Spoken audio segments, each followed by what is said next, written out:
What if I told you the Washington Commanders could win 12 games in 2025, just like they did in 2024? The Dallas Cowboys are going to miss the playoffs, and Washington is going to host a playoff game as the NFC's number 2 seed. Well, there is a scenario where it happens, and we're covering it right now on this episode of Locked On Commanders.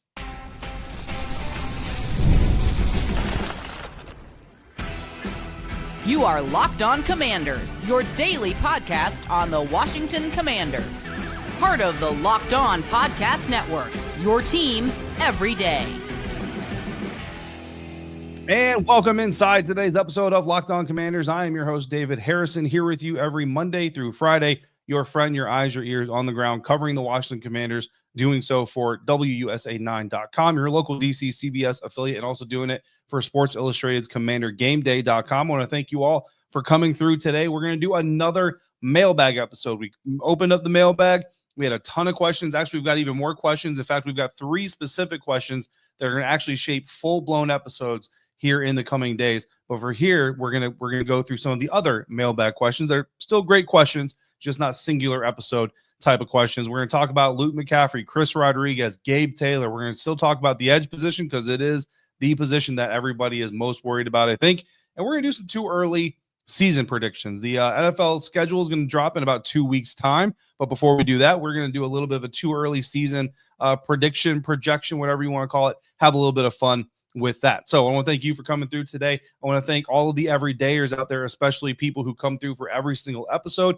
Welcome to yet another one, and I appreciate you. If you're not subscribed for free on YouTube or wherever you're listening to this episode, anybody out there, please do so right now. And if you're new to the show, I appreciate you finding us. Locked On Commanders is a daily podcast covering the Washington Commanders, part of the Locked On Podcast Network, your team every day. And this episode is brought to you by Amazon Fire TV Stick 4K. Turn any television into an Xbox, no console needed. Head to Amazon.com/Fire TV Locked On to learn more today. So, reopening the mailbag here for a second day this week. Steve came through and said, can we do a too early season standings prediction? And Steve, yes, we can. We will absolutely do that. So, I went online to help me do this because everything is easier when it's automated to a certain extent. And I stumbled upon Pro Football and Sports Network, which I think was just PFN, right? Pro Football Network, but now apparently is rebranded to Pro Football and Sports Network. And they actually have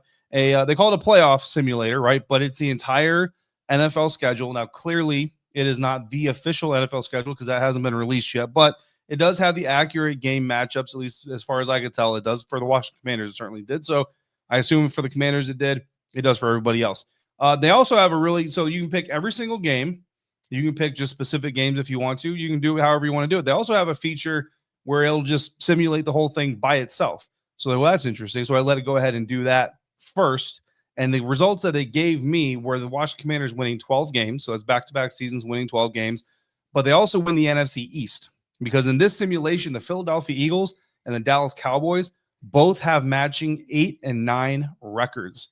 Could you imagine what probably took place in order for the Eagles and Cowboys to both finish 8 and 9? It would be wild. It would be absolutely wild. The Giants finished 4 and 13. Washington ends up the number 2 seed in the NFC behind the 13-win NFC South champion Tampa Bay Buccaneers. Interesting. The Ravens are the number 1 seed in the AFC, followed by the Bills, Chiefs, and Colts. The Rams win the NFC West. The Lions win the NFC North. In this scenario, the Washington Commanders host the Chicago Bears in the wild card round, and then they would host the second lowest remaining seed in the NFC playoff race. So just a really, really interesting scenario to kind of go through. For my simulation, however, I went through every single game throughout the entire schedule. Again, not the official schedule because it's not out yet, but every single matchup that's going to take place in this year. And, look, I'll admit I did a little bit of like, okay, this could be where the upset comes in. This could be this could be that, right? It gave a little bit of advantage to the home team because that's typically kind of how it goes. So if I was like, well, it could be close, we'll give the nod to the home team. I brought the Commanders in at 10 wins, which, yes, is lower than 12 wins from last year. But when you remember that this year, the Commanders obviously are playing a second-place schedule, right? They finished second place in the NFC East. So they're going to play the same division that they're going to play the NFC North. They're going to play the AFC West. That's the matchup for the NFC East this year. But then they've also got a couple of additional matchups that are against the teams last year that finished second place in their divisions, respectively. So you're playing a second-place schedule. People have more tape against you. 10 wins not at all terrible. I think if you have 10 wins next year or this coming year compared to 12 last year, yeah, by a number, it was a drop. But I think there's still actually a way you could have fewer wins, but say this team took a step forward. And of course, winning the division would be a big way of doing that. Hosting, they finished, the Eagles win the NFC East, however, in my simulation. So they're still number 2. The Tampa Bay Buccaneers, again, win 13 games in my simulation, where, again, I went through and picked every single game. So that's interesting. That's a lot of fun.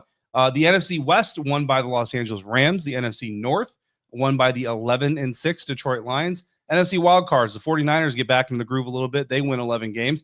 The Commanders, again, 10 wins. They're the 6th seed, visiting the Los Angeles Rams to start the playoffs. The New York Giants get a Week 18 home win over the Dallas Cowboys, and they end up taking the final spot in the NFC wildcard picture. Russell Wilson has Giants country riding. That's absolutely how that would go. So the picture would look like this. Giants would visit the Eagles in the wildcard round. Commanders would go to Los Angeles. Niners would be in Detroit for the wildcard round. Then my predictions, the Commanders would then travel to Tampa to face the Buccaneers, and you know that's going to be a lot of fun. The Lions would then face the Philadelphia Eagles in Philly, and the NFC Championship game, Commanders and Eagles. Why wouldn't it be Commanders and Eagles? Listen, it needs to be Commanders and Eagles week 1. It was Commanders and Eagles, NFC Championship game. Why wouldn't it be NFC Championship game? Let's do 6 games against the Eagles in 2 years. Why the heck not? On the AFC side of things, the Chiefs, Ravens, Bills, and Texans came out as the division winners. Wild card round spots go to the Bengals, so the Bengals get their groove back just a little bit. The Denver Broncos get in there again, and the Jacksonville Jaguars go from the basement, not to the penthouse, but the basement to the playoffs and do a pretty good job there. So apparently that Travis Hunter the trade up to get Travis Hunter, I should say, apparently worked out pretty good. AFC wildcard matchups, Jags at Ravens. I'm going to take the Ravens there. Broncos at Bills. I'm going to take the Broncos actually there. That's kind of one of those little wild cards or curveballs I threw in. Bengals at Texans. I'm taking Bengals. Division matchup, Broncos at Chiefs, Bengals at Ravens. Ravens and Chiefs end up in the AFC Championship game, and Ravens end up going to the Super Bowl. So, and yeah, I'm going to predict the Commanders all the way to the Super Bowl because it's May and it's fun. So had a lot of fun with that one. So I appreciate the question. Appreciate the idea to do the too early season prediction. We will do another one when the season drops or the schedule drops. We'll break down the toughest matchups, the toughest stretch, the easiest stretch. Hopefully we'll not be talking about a week 14 bye week for what would be a 3rd or 4th straight year. Yeah, hopefully that won't be a thing anymore. But again, more to come on this kind of stuff. So very interesting topic to kick our show off here today. Coming up next, we are going to continue the Edge conversation because a lot of Commanders fans want to know what's going on with the Edge, if anything is going on with the Edge. So we'll do that coming up next on today's episode of Locked On Commanders, part of the Locked On Podcast Network, your team every day. Today's episode is brought to you in part by Game Time. There's nothing like the atmosphere of an NBA playoff game. Every bucket, every defensive stop, every moment just feels huge. It's electric in the arena. And with Game Time, you can be a part of it without the stress of last-minute ticket hunting. Game Time makes it fast and easy to get your playoff tickets. Even when the demand is sky high, prices on the app actually go down as it gets closer to tip-off time. And their last-minute deals can save you up to 60%. Save 60% off buying last-minute tickets for sports, concerts, comedy, theater, anything you can think of, they have on the app. And when you're on the app, toggle in the all-in pricing. You'll get no surprise fees at checkout. So take the guesswork out of buying tickets with Game Time. Download the Game Time app today. Create your account. Use the code LOCKEDONNFL for $20 off your first purchase. Terms apply. Again, create your account. Redeem the code LOCKEDONNFL for $20 off. Download Game Time today. Last-minute tickets. Lowest price guaranteed. Continuing now today's episode of Locked On Commanders, another mailbag episode as we got a lot of really good ones that we're going to get through here today. We've got 3 more set aside. We're going to have 3 standalone episodes based on those 3 questions. One of them coming from Dr. Wonderful, a very common member of the mailbag episodes. Dr. Wonderful came through with another one. I'm not sure Von Miller, veteran edge, who is a current free agent, at least at the time of this broadcast, gives me more sacks, more in sack totals, being a spot starter / player. Are we just wanting an edge because we're putting way too much importance on sacks? I think it's a great question because I think there are certain things, and not just in the NFL, right? But certain things in every sport, every competitive area that we can kind of latch onto and say, like, man, like this this has to be a thing because, look at this organization is doing really well. They have one. Look at this organization is doing really well. They have one, right? Like you look at the current Super Bowl contenders, right? The Philadelphia Eagles have Jalen Hurts who can move, right? He's not the mobile quarterback of the NFL, but he can certainly move, right? The Kansas City Chiefs have Patrick Mahomes. The Baltimore Ravens have Lamar Jackson. The Buffalo Bills have Josh Allen. Like now the Washington Commanders have Jaden Daniels. So the more and more you see this happen, the more and more you start to believe if you don't have a quarterback that can move, you're dead in the water. But then you also have the Detroit Lions who have Jared Goff, right? So like it's not necessarily a thing that has to be done. It's something that you would like to be done. Now, I would say this. Getting sacks in the NFL is a little bit more necessary than it is wanted. However, I will agree with the premise of the question, and that is that you don't necessarily have to be tops in the NFL in order to be a competitor, in order to make the playoffs. In fact, one team that made the playoffs was near the bottom of the league in total sacks last year. However, I will say this. Looking at last year's playoff group just alone, 7 of the top 10 teams in sacks last year made it to the postseason. It's 70%. So if you're top 10 in sacks, you have a 70% chance just based off that number. And again, that's one isolated number. So it's not, don't preach it as gospel by any means, but I don't think there's a coincidence there because obviously the better your defense is doing, the better your offense can do, right? They have less time that they're playing from behind. They have more ability to get settled. They have more ability to test some things out, get a little bit weird with it if they want to take some more risks, which has a better opportunity of breaking something loose. So that's kind of a no-duh type of equation, right? Well, getting sacks helps your defense become more effective because if teams are operating out of 2nd and 16, 3rd and 14, even going from 2nd and 2 to 3rd and 8 on a 6-yard sack simplifies things for your defense. Now, of course, you still have to go out there and stop them. And of course, they still get paid to go out there and make sure that you don't stop them, but it does simplify things. So is it absolutely required that you have a top 10 team in sacks? No.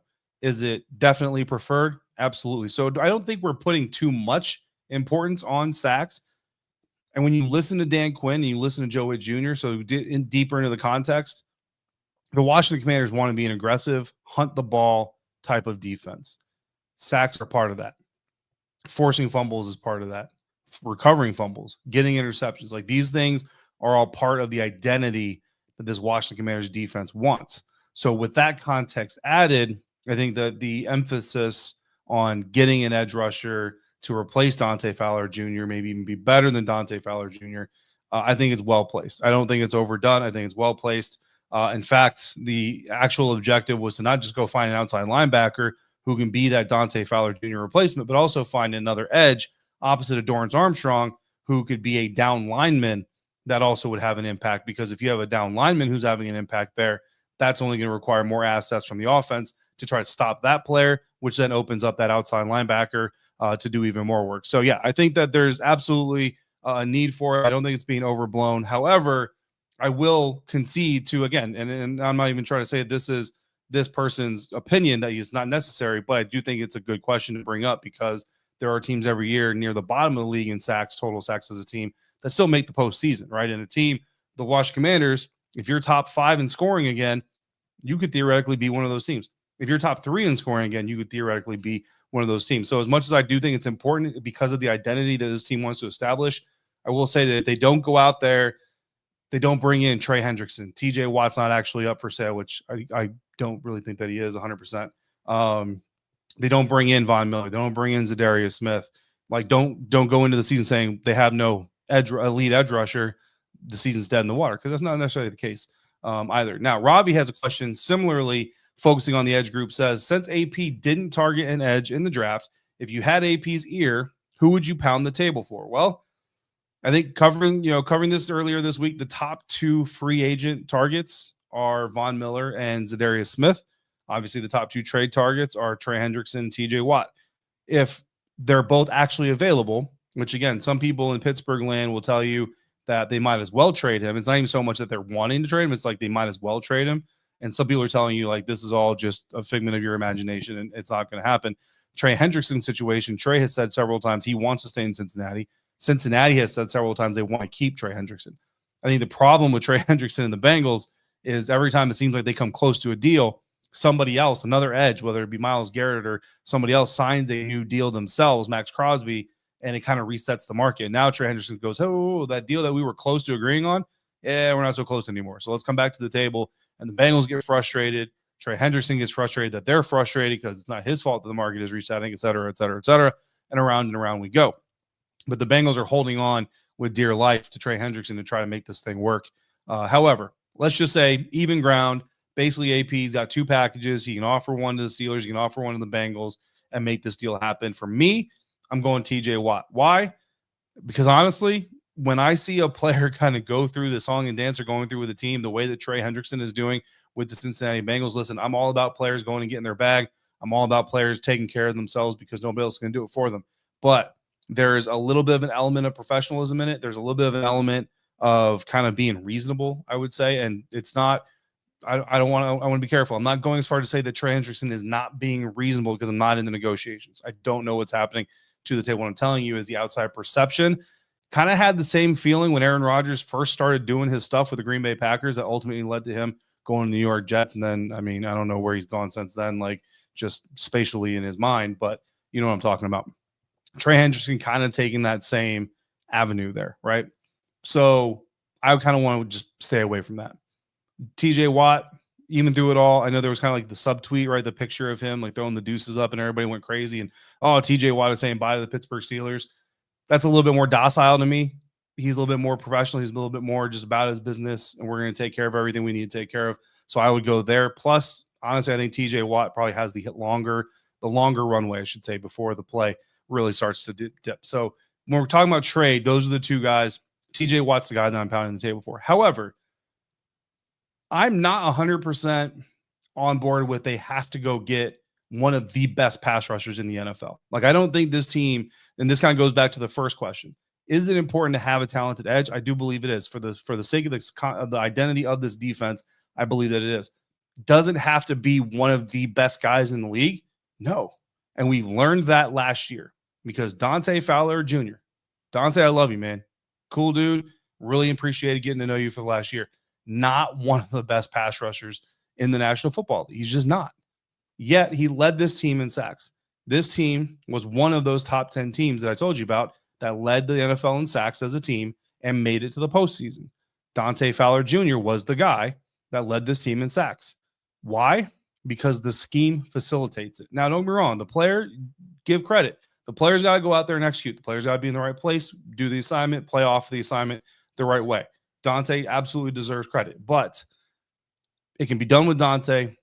It can be done with someone else. So my actual choice, if I could tell AP, here's the edge you go get, it would be Zadarius Smith.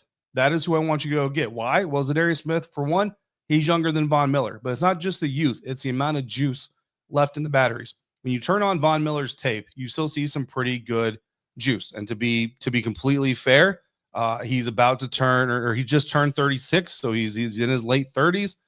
Played 13 games for the Buffalo Bills in his late 30s, but he only played defensively 279 snaps in 2024. Zadarius Smith, on the other hand, played between the 2 teams. He played for Cleveland. He played for Detroit last year. Played 618 snaps last season. That's roughly the amount of snaps that Dante Fowler Jr. played for the Washington Commanders. Now, Zadarius Smith is another year older. He's also in his 30s, not in his late 30s, but he turns 33 in September. So what I wanted to see the Washington Commanders do is, if you go out there, and again, if I just have my way, you sign Zadarius Smith. It's not going to break the bank.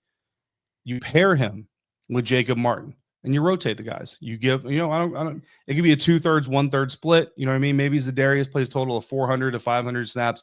Jacob Martin now plays, 200 snaps or something like that, and you're getting more snaps out of the position, and you're also getting fresher pass rushers because you're rotating these guys, and hopefully you're going to help keep the vet Zadarius Smith a little bit healthier for the playoff rush, all those kinds of stuff. And then when I turn on Jacob Martin's tape, honestly, it's a lot of fun. I like the juice that he brings on the field. I like the ability he has. And when I watch him play and I ask myself, can I see him doing what Dante Fowler Jr. did last year in this scheme? If they're able to scheme things up, if Joe Witt Jr., Dan Quinn can scheme things up to a point where Jacob Martin has the same openings, the same opportunities, the same situations, the same games up front on the defensive line to play off of that Dante Fowler Jr. had, yeah, I could see him doing the same thing. So I think that, again, scheme had a lot to do with that success last year. I don't want to take too much away from Dante, but I do think they have a guy in Jacob Martin who has that potential. It's not proven. So I would love to see them have another guy. That's where Zadarius Smith comes in. And look, maybe Zadarius gets 8 of those sacks. Maybe Jacob Martin gets 4 of those sacks. You combine for 12 and you combine for about 700 snaps. You got more reps out of the position than you did last year, and you get like production or better production. I think you can find that in the Washington. You don't have to go pay extreme draft capital for Trey Henderson. You don't have to pay extreme draft capital for TJ Watt. That on top of what you've already done this offseason, I think the defense gets better. I think the offense has already gotten better. You're going back to the playoffs. You're going to make another run and trying to win a Super Bowl, and that's exactly what everybody wants. So that's not my last comments on the edge position, because I guarantee you it's going to come up again here this offseason. But good questions there. Hopefully all that made sense. Now, we've got some specific questions about specific players, including Luke McCaffrey, Chris Rodriguez, and Gabe Taylor. We're going to do that all next, here to wrap up this mailbag episode of Locked On Commanders, part of the Locked On Podcast Network, your team every day. Today's episode is brought to you in part by Amazon Fire TV. Did you know that your Fire TV is also an Xbox? Turn any TV into your gaming and entertainment hub with Fire TV Stick 4K devices. No console required. Just grab your paired controller, subscribe or sign in to your Xbox Game Pass Ultimate with EA Play included, and you're ready to go to dive into hundreds of premium titles, including EA Sports College Football 25, Call of Duty, and more. As easily as you stream in your favorite shows, you can be gaming. What if you could jump into your favorite Xbox titles without needing your console in every single room? It's incredibly convenient, and it all comes in 4K as long as you have the appropriate equipment. Head to Amazon.com/Fire TV Locked On to get started. Xbox Game Pass Ultimate subscription and compatible controller required. Available on select devices, including Fire TV Stick 4K 2nd Gen, Fire TV Stick 4K Max 1st and 2nd Gen, and the Fire TV Cube 3rd Gen. Wrapping up today's episode of Locked On Commanders, one more mailbag as we get towards the end of the episode, or the end of the week, I should say. And tomorrow's episode will actually be from the mailbag.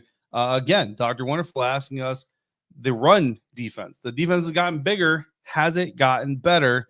And because I'm me, there's going to be a lot of research put into that answer, and it's going to take a whole episode. I'm so excited to dive into this because I'm going to watch a lot of tape, and I love watching tape. I don't know what it is. It drives my wife crazy. I will get up in the morning. I will be out the door before most people are sitting down at the breakfast table to drive to a game. I'll get to the stadium early, get set up, talk to people about the game, watch the players come in, get ready for the game, warm up for the game, cover the game, post game. I will listen. So I have about a 2-hour drive home after every game, home game. I will listen to the rebroadcast of the game on my way home.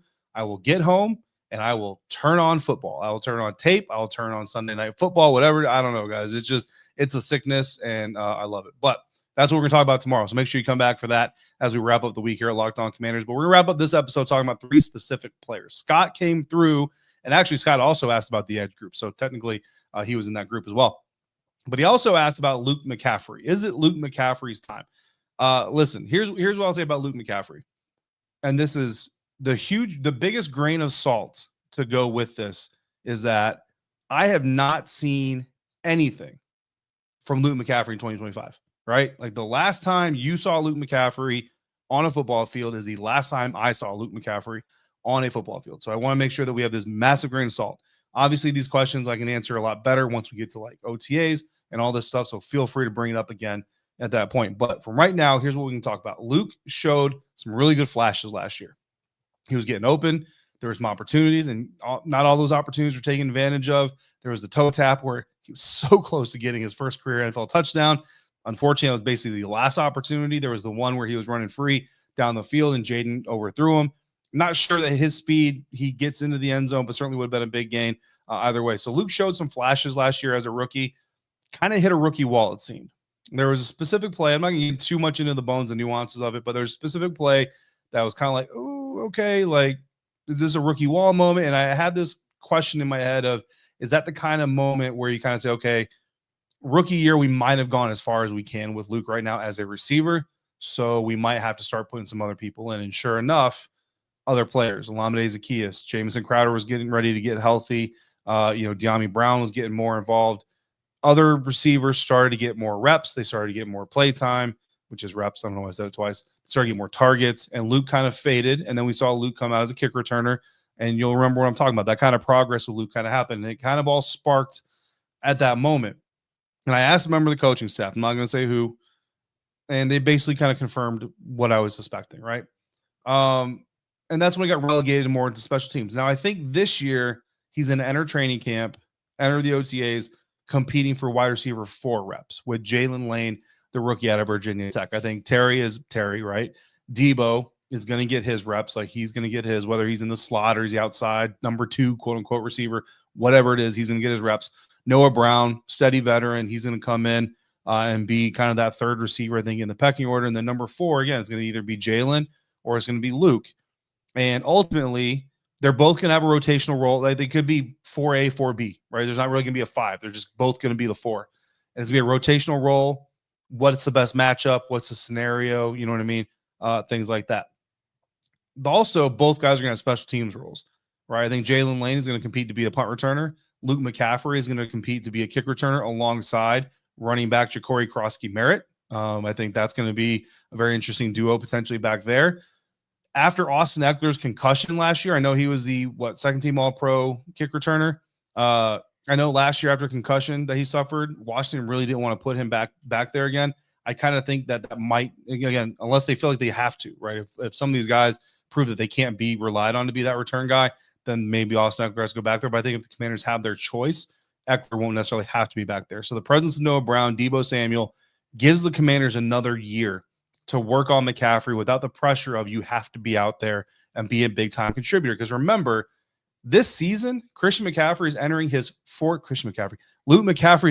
4th season as a receiver. Like, that's it. That's how long he has been playing receiver. This is his 4th season, right? So it's going to take a little bit of time potentially. Now, experience matters, so he could take some strides quickly. You can see McCaffrey play the De'Ami Brown role a little bit.